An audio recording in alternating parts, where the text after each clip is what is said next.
Morning dear friends. हमने अपने पिछले लेक्चर के अंदर कुछ थ्योरम्स करी थी, दो थ्योरम कर चुके हैं, उनके एप्लीकेशन के बारे में। मैं आगे जो तीसरी थ्योरम को पढ़ो अपन डिस्कस करें, उससे पहले मैं आपको एक छोटा सा जो गॉस डाइवर्जेंस थ्योरम में हमने कुछ जो डिफरेंशियल फॉर्म निकाली थी, स्पेशली जो गॉस का विद्युत की प्रमेय का डिफरेंशियल फॉर्म का था, उसकी मैं कुछ आपको एप्लीकेशन और दिखाना चाहता हूँ। बहुत काम की है। कुछ दो स्पेशल इक्वेशन हमें उससे मिलती है। एक तो पॉइजन इक्वेशन के नाम से फेमस है और एक लाप्लास इक्वेशन।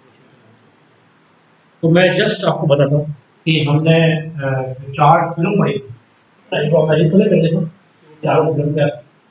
मैं सीधा उसका डाइवर्जेंस ऑफ ई एक्शन मैं फ्री मीडियम के लिए काम करता हूँ। Divergence of B zero curl of E equal to minus dt upon dt curl of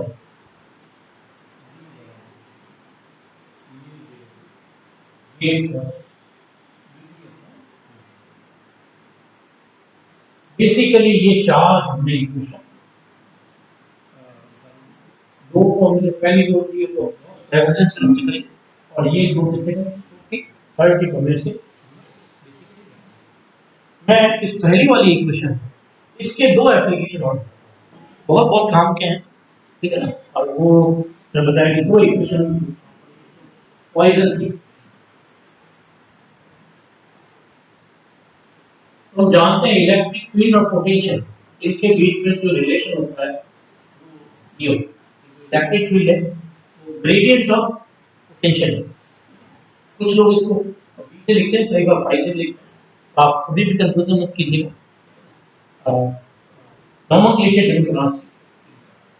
मैं इस इक्वेशन अगर मैं 5 नंबर करूं तो इक्वेशन 5 को अगर इक्वेशन क्या बन जाए ये लॉग और माइनस आ जाए ये log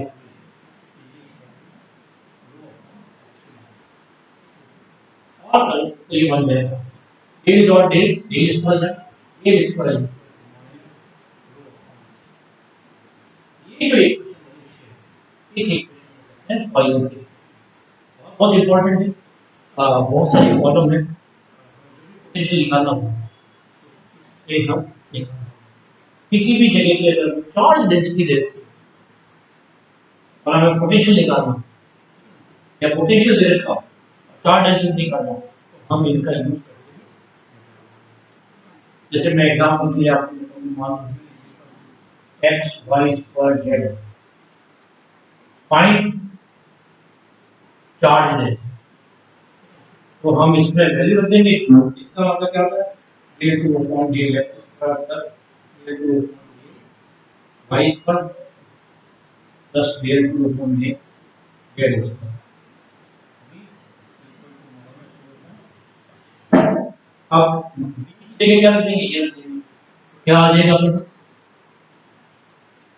del two upon del x square x y square plus del two upon del y square x y square plus del two upon del z square x y square, ठीक है, equal to y और z constant है, ये बाहर आ जाएंगे तो ये आ गया Y square.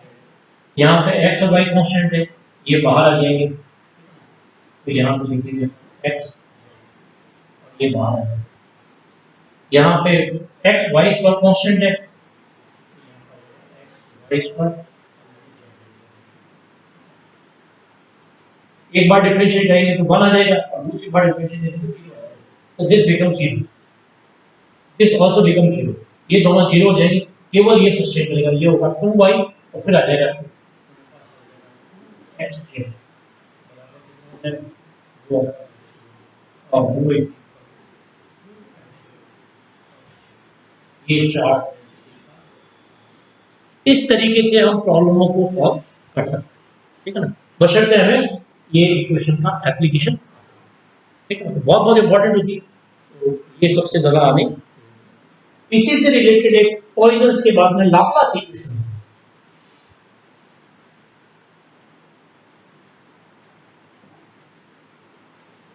Laplace equation particularly ऐसी जगह बनाई जाती है जहां चार्ज डेंसिटी नेग्लिजिबल या एक बहुत ही स्मॉल एरिया में कन्फाइंड।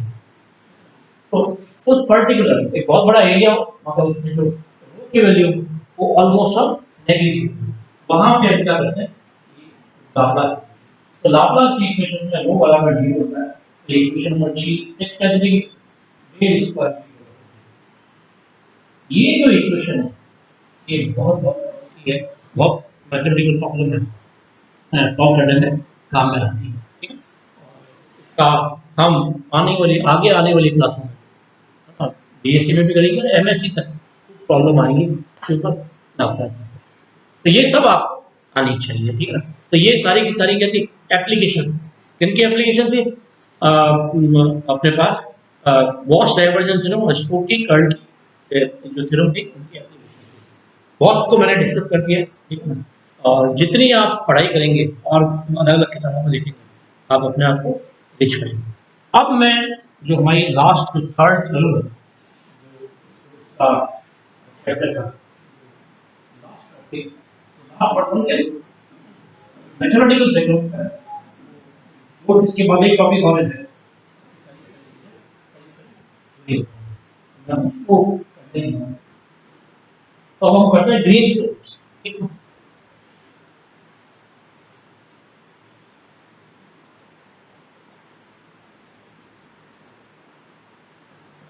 ग्रीन की प्रमेय बहुत इंपॉर्टेंट है।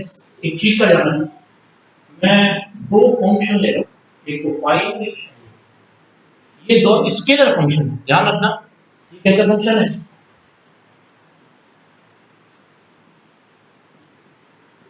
स्केलर, कंटिन्यूअस है और देयर डेरिवेटिव, डेरिवेटिव का मतलब है इसके रेडियन एग्जिस्ट करता है। ठीक है ना, तब हम क्या करते हैं इस थ्योरम को हम। तो मैं एक बार इस थ्योरम को वापस से बोलता हूँ, if phi and psi are two continuous differentiable scalar function such that their gradient are also present in the space।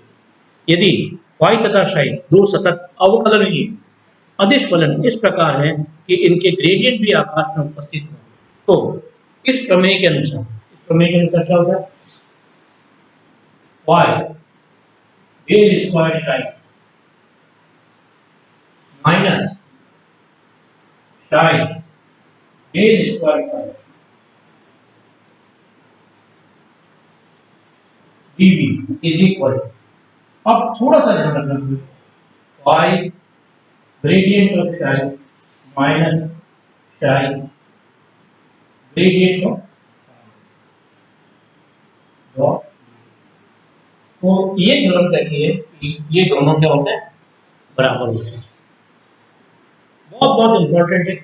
देखिए एक बात आपको ध्यान रखना, छोटी छोटी बातों का ध्यान रखना। जब भी स्केलर फंक्शन होगा, जैसे ये स्केलर फंक्शन इसके साथ में डेल आएगा, तो यहाँ पे डॉट या कॉस कुछ नहीं होगा। ठीक है ना, ये ध्यान रखना, बहुत छोटी सी बात है, मगर अगर आपने एग्जाम के अंदर डॉट लगा दिया कुछ कर दिया नंबर कट जाएंगे, आपके नंबर मिलेंगे। दूसरा ये स्केलर है, ये स्केलर है, ये वेक्टर है, ये वेक्टर है, ये भी वेक्टर है, वेक्टर है और डीएस भी वेक्टर है, तो उनके बीच में आइदर डॉट प्रोडक्ट होगा या क्रॉस प्रोडक्ट, ये पक्का। जल्दी जल्दी में हम क्या करते हैं डॉट लगाना भूल जाते हैं, डॉट लगाना आपने भूला और एग्जामिनर ने नंबर काटना शुरू। ठीक है ना, ठीक है। इसी तरीके से ये स्केलर है, डेल स्क्वायर स्केलर है, ये स्केलर है, ये पूरा स्केलर है, तो ये भी स्केलर होगा क्योंकि स्केलर में से स्केलर सब्ट्रैक्ट हो सकता है। ठीक है ना, दूसरा डीपी क्या है स्केलर है, तो ये पूरा स्केलर है। अब यहाँ पे क्रॉस आएगा या डॉट आएगा वो क्लियर हो जाता है, क्योंकि लेफ्ट हैंड साइड क्या था स्केलर, तो राइट हैंड साइड भी क्या होना चाहिए स्केलर होना चाहिए। इसका मतलब डी से पहले क्या होगा डॉट होगा। तो आपको कभी भी किसी भी चीज़ में कंफ्यूजन नहीं होना चाहिए। ठीक है ना, बहुत बहुत ध्यान रखना, बहुत इंपॉर्टेंट चीज़ होती है। ठीक है ना, ये अपना ठीक है ना, तो ये अपना इसको प्रूव करना है। मैं इक्वेशन नंबर 1 को प्रूव करना, इक्वेशन 1 को प्रूव करने के लिए हम गॉस डाइवर्जेंस थ्योरम का यूज करेंगे। गॉस डाइवर्जेंस थ्योरम को क्या जानते हैं? Divergence of A dv is equal to A dot D. ठीक है ना? बिल्कुल अपने को टू द पॉइंट चलना है और उसी के हिसाब से हम क्या करेंगे, हम करेंगे। अब एक बार मैं ए ये मानूंगा और दूसरी बार मैं ए इसको मानूंगा और फिर हम सिंप्लीफाई करेंगे। तो ये क्वेश्चन दो है। पहले मैं क्या मानूंगा, ए इज इक्वल टू मान रहा हूं फाई ग्रेडियंट ऑफ शाय। ये equation number 3। Put in equation B क्या आ जाएगा, देखिए इंटीग्रेशन डेल डॉट क्या आ जाएगा, phi del psi D is equal integration phi del psi dot D. अब मैं इस ये a इंटू बी है तो मैं इस डाइवर्जेंस को a इंटू बी पे अप्लाई करूँ तो ये क्या आ जाएगा, इंटीग्रेशन।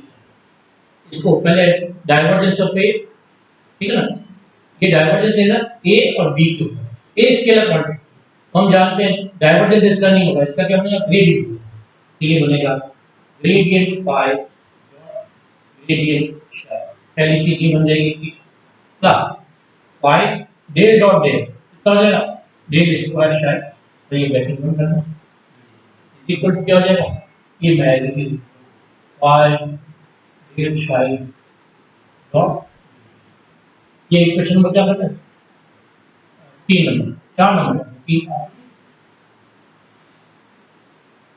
अब now put a is equal to psi gradient of phi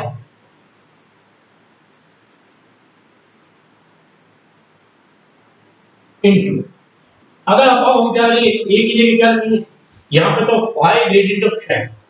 अब क्या करूँ, psi यहाँ पे आएगा, gradient of क्या हो जाएगा phi। तो ये पोजीशन इंटरचेंज है। तो जैसे ही मैं रखूंगा तो यहाँ पे जहाँ कहीं भी phi है वहां मैं psi लगा देता हूँ और psi की जगह क्या लगा देता हूँ। तो therefore from 4 क्या आ जाएगा, integration psi dot phi plus psi del square phi dv is equal क्या हो जाएगा, psi ग्रेडियंट ऑफ डॉट। ये इक्वेशन नंबर क्या हो गया, 6 नंबर। अब देखो अपने को सारा का सारा ये इक्वेशन और ये इक्वेशन से वो निकलता हुआ एक नंबर सामने दिख रहा है, बहुत आराम से भी अपने पास। तो मैं इक्वेशन 4 में से इक्वेशन से सब्ट्रैक्ट करना है और देखते हैं क्या, और देखते हैं क्या। तो इक्वेशन क्या, 4 माइनस 6। तो देखिए क्या हो रहा है, देखिए जैसे ही मैं इस इक्वेशन में इसको सब्ट्रैक्ट करूंगा a dot b b dot, तो ये दोनों तो कैंसिल आउट हो जाएंगे और जाएगा दिस माइनस। एक बार मैं पूरा लिख देता हूँ फिर इसको एक स्टेप बढ़ जाएगा, बाकी कोई दिक्कत नहीं।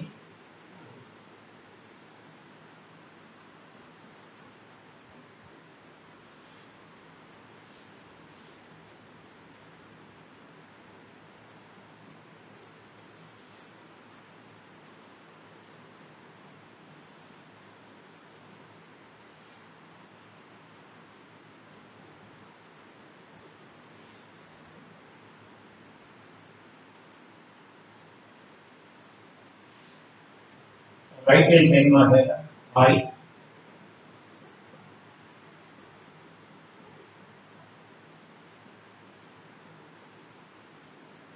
ये है a डॉट b और ये है b डॉट।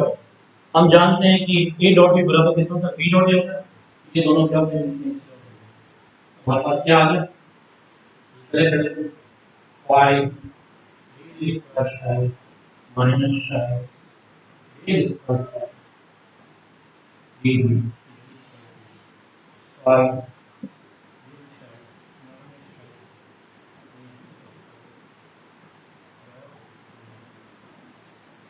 जो स्टोक की कर्ल की यही स्टोक की कर्ल की करनी है। इस तरीके से